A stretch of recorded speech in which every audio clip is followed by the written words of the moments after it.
Seru banget ya, tapi memang aku terlambat banget datangnya karena tadi sebelum dari sini aku masih ada event Zumba, jadi harus ngajar Zumba di daerah Bekasi. Jadi begitu selesai.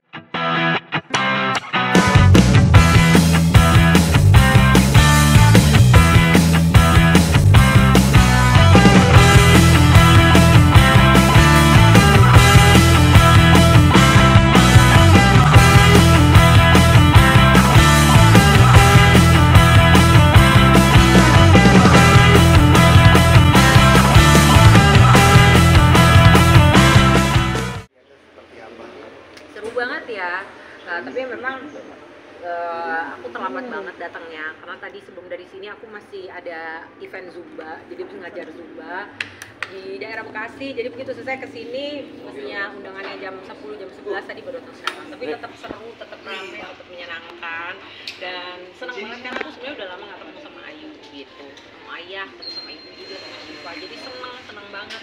Kasih kado apa tadi? Aku nggak mau kado apa-apa, ya Allah. Tapi tentunya nggak cuma di momen ini, aku itu selalu apa ya, Aisyah tuh sampai sekarang jatuh cinta banget sama Ayu, jatuh cinta banget. Jadi dia tuh sangat amat membanggakan Ayu gitu, karena memang kan dari dulu Aisyah tuh selalu bilang bahwa dirinya dia tuh Ayu delicious, selalu dari dulu gitu, karena memang Ayu tuh baik banget sama dia gitu.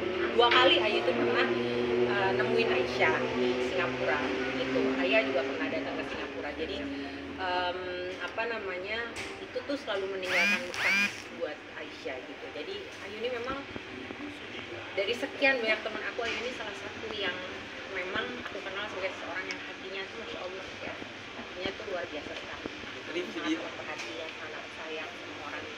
tadi video call nggak sama? Enggak, karena Aisyahnya sekarang lagi mau ke kelas renang, jadi nggak bisa video callan gitu. Cuma udah janjian kalau misalnya pas ke Singapura mau kabaran, aku bilang pengen biar Aisyah ketemu sama dia, karena kan terakhir dulu tuh ketemu sama Aisyah tuh Aisyah masih ya belum setinggi sekarang gitu. Jadi apa namanya, tadi aku tunjukin juga foto-fotonya Aisyah, dia yang wah udah tinggi banget sekarang gitu. Kadang masih bolak-balik Indonesia Singapura. Masih aku baru datang, baru nyampe tadi malam dari Singapura. Dan memang kesini karena ada pekerjaan, jadi ya masih tetap modelnya kalau pas lagi bekerja datang ke sini, kalau pas lagi nggak ada kerjaan aku pasti di Singapura sama Ayu. Kadang nggak capek, kadang bolak-balik. Juga alhamdulillah bersyukur banget, karena kalau misalnya pas aku di sini tuh berarti Allah lagi kasih rezeki sama aku gitu, lagi ngasih rezeki pertolongan buat aku dan buat Aisyah.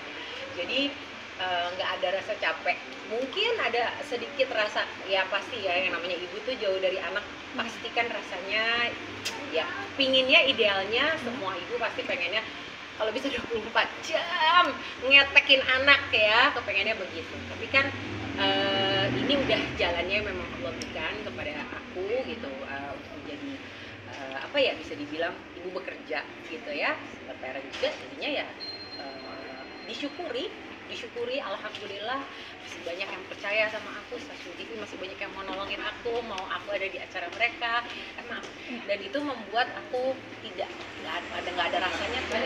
Aku tuh sekarang lagi kayak perjalanan aku Singapura, kalau orang taunya 1,5 jam nyampe ya, kalau aku tuh karena saking ibu-ibu banget lah kita ya, menghemat sekali. Jadi aku tuh perjalanan kalau dari Singapura ke Indonesia itu pasti lewatnya Batam.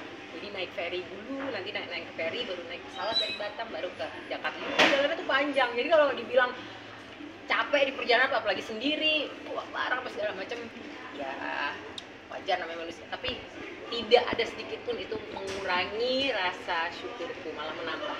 Kadang punya beban besar nggak sih? Maksudnya kan karir masih diterima nih di panggung hiburan, setelah sebelumnya kan sempat hiburan tenggelam. Iya, Masya Allah. Beban kan? Beban pasti ada ya, apalagi aku menjadikan karir ini bukan hanya sebagai passion kan, bukan hanya sebagai hobi, tapi juga sebagai cara aku mencari nafkah gitu. Jadi aku mencari rezeki di sini gitu, sehingga aku beban itu adalah apa yang tentunya ya, karena ini passion aku jadi mudah, karena semua aku lakukan dengan senang hati, alhamdulillah. Tapi pastilah sebagai seseorang yang ada di dunia entertainment, apalagi aku musisi, aku pasti harus penuh dengan pemikiran dan strategi dan juga cara gitu. Kayak misalnya kapan lagi aku harus ngeluarin lagu baru, kapan, apa yang aku bisa lakukan untuk membuat lagu tersebut gitu, apa apa yang bisa aku lakukan untuk mempertahankan diri aku supaya tetap bisa diterima dan dianggap masih ya istilahnya tuh klien masih senang ngelihat aku di atas panggung. Salah satunya ya memang yang aku lakukan dari mulai tetap belajar olah vokal, tetap menyehatkan diri, dan salah satu mungkin yang agak besar yang aku lakukan baru sebulan lalu adalah aku baru selesai operasi plastik. Ya, aku habis melakukan operasi plastik di Korea Selatan. Ini baru 1 bulan plus 1 bulan dari hari surgery aku. Jadi aku melakukan satu prosedur yang namanya lower facelift. Jadi facelift tapi yang model sekarang lah. Jadi model sekarang itu kalau facelift dulu kita tahu satu muka. Kalau sekarang memang untuk kebutuhan aku karena belum terlalu banyak butuhnya, jadi cuma bagian bawah aja, bagian bawah muka. Kenapa ini aku lakukan? Karena memang itu sebagai salah satu ikhtiar. Suka nggak suka, mau nggak mau, kita akui atau tidak, iya itu adalah bagian dari pekerjaan. Jadi waktu aku sekian lama tuh di Singapura ya pandemi ya, susah nggak bisa kerja ya, hampir tidak ada penghasilan. Pada saat Allah akhirnya memberikan aku penghasilan dari uang yang aku dapetin, aku langsung tahu pertama yang aku lakukan adalah uang itu aku pakai buat membereskan semua keblangsakan ekonomi yang terjadi karena selama masa pandemi. Ya, jadi ngeberesin itu. Yang kedua ya itu macam-macam lah. Bayar tunggakan ini tuh itu udahlah ya, semua pasti juga hampir semua kita merasakan itu. Yang kedua adalah bayar sekolah Aisyah, itu yang gede-gede itu. Setelah itu begitu aku punya duit lagi yang aku lakukan pertama kali adalah aku beli lagu KOPLO untuk aku jadikan sebagai lagu terbaru aku. Kenapa? Karena aku butuh itu untuk modal kerja. Udah, aku nggak beli apa-apa sampai sekarang, aku nggak beli apa-apa segala macam tas, enggak. Aku cari lagi, begitu aku dapat lagi duit, yang aku lakukan adalah investasi lagi, yaitu aku operasi plastik.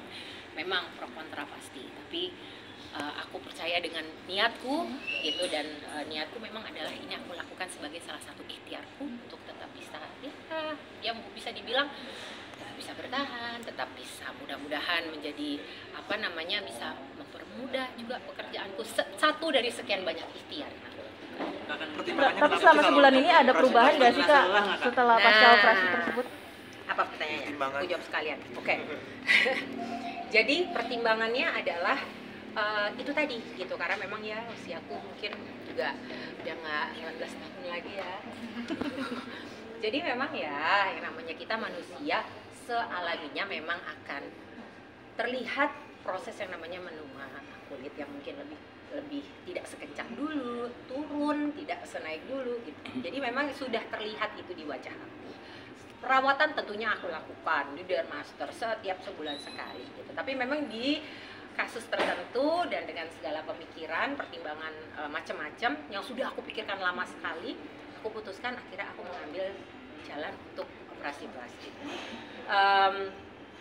Aku tuh orang yang mungkin kelihatannya kayak berani banget, berasa gerusu serada seruduk, tapi aku kalau sama jarum suntik, sama model-model prosedur operasi aku takut banget. Jadi sehari malam sebelum aku tuh besokannya mau prosedur, mau operasi plastik, aku tuh sampai nangis. Tapi aku dalam hati aku terus zikir, aku terus bilang, komunikasi sama Allah, berdoa bahwa aku mantapkan ini niatku adalah untuk berikhtiar sebagai bagian dari ikhtiarku untuk mencari nafkah. Perubahannya itu dia tadi, banyak mungkin yang kayak teman-teman yang kalau udah deket pasti tahu gitu. Nah lo kelihatan kayak ada yang beda, ini lo hilang gitu ya, smile line-nya hilang, bawahnya sini hilang, kelihatan lebih V-shape mukanya, kelihatan lebih youthful, kelihatan lebih kencang, itu udah pasti. Tapi memang kebetulan aku ketemu dengan dokter yang orangnya tuh sebenarnya aku mintanya macam-macam. Aku bilang aku mau isi ini biar nggak turun, ya kita perempuan suka mata panda, aku mau isi ini. Terus dokternya ngeliat aku, dia bilang enggak, belum. Oke kalau gitu aku mau isi ini nih biar nggak terlalu cekung, biar kelihatan lebih. Dokternya bilang enggak, belum. Nah, saya tapi pengen kelihatan supaya lebih youthful, kelihatan lebih segar gitu, karena sudah umur segini. Dia bilang kamu cuma butuh lower face. Jadi memang aku tidak kepingin berubah wajahku, aku hanya kepingin terlihat lebih youthful, jadi kencang kulitnya, lebih kelihatan segar gitu. Enggak, yang turun-turun itu pipi yang turun, karena kita biasa kalau udah di atas 40 tahun tuh pasti pipi agak turun. Ini pasti dalam, ini dalam, sehingga membuat wajah kalau di kamera, di apa itu kelihatan lebih capek, lebih ya begitulah. Jadi ini supaya lebih seger aja gitu. Kalian pernah nggak sih kayak ngerasa insecure gitu mungkin waktu sebelum melakukan ini, pernah nggak insecure? sempat merasa lelah kak dengan kondisi kerjaan sekarang yang lagi ramai gitu. Oke. Insecure pasti. Ya, apalagi perempuan kerjaannya sama kamera terus, dilihat orang, kerjaannya sama kamera baik video maupun kamera foto gitu ya. Ya itu tadi yang aku bilang, suka tidak suka, mau tidak mau, kita akui atau kita tidak akui, ya memang itu sudah bagian dari pekerjaan, sudah bagian dari dunia entertainment, sudah bagian yang memang tidak bisa dipisahkan dari kami yang bekerja di dunia entertainment. Makanya kita yang bekerja di dunia hiburan, di dunia entertainment, pastilah udah pasti menjadikan perawatan tubuh, perawatan wajah, perawatan kulit itu sebagai bagian dari ikhtiar kita dalam bekerja gitu. Jadi insecure itu udah pasti. Karena aku memutuskan untuk akhirnya plastik surgery, operasi plastik, itu aku mikirnya lama banget. Proses untuk memilih dokter siapa yang aku pilih, itu juga prosesnya lama banget. Jangankan itu, proses pemilihan di mana negaranya, itu aku lama banget pikirnya. Karena ini duit bukan duit kecil buat aku. Duit yang aku akhirnya dapatkan dari kerja keras, dari akhirnya baru bisa pegang duit lagi. Jadi aku mau duit ini juga bisa aku keluarkan insya Allah di tempat yang tepat, di mana aku bisa mendapatkan apa yang aku mau dari prosedur. Jadi ya alhamdulillah akhirnya ketemu dengan dokter yang tepat, dokter Song di Korea, dan inilah kejadian.